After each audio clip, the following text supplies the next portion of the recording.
Souvenez-vous, c'était un grand moment. C'était le début de la campagne présidentielle. Un François Hollande qui fendait l'armure et qui lançait ce grand appel qui allait ravir la gauche de la gauche et l'ensemble des socialistes. On l'écoute, c'était au Bourget, on s'en rappelle. Je vais vous dire qui est mon adversaire. Il n'a pas de nom, pas de visage. Cet adversaire, c'est le monde de la finance.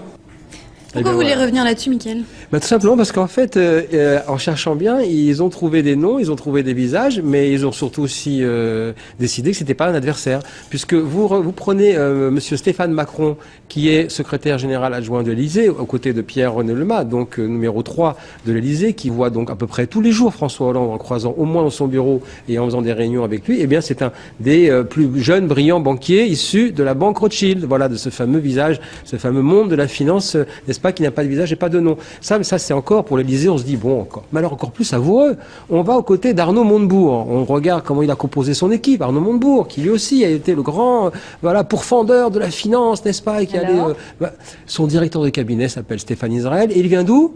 De la banque Rothschild également. Donc on voit bien que cette banque-là, qui effectivement a un visage, a des noms et au fond a surtout certaines qualités, eh bien est devenue pourvoyeur donc de collaborateurs de haut niveau et certainement talentueux aux côtés donc du nouveau pouvoir.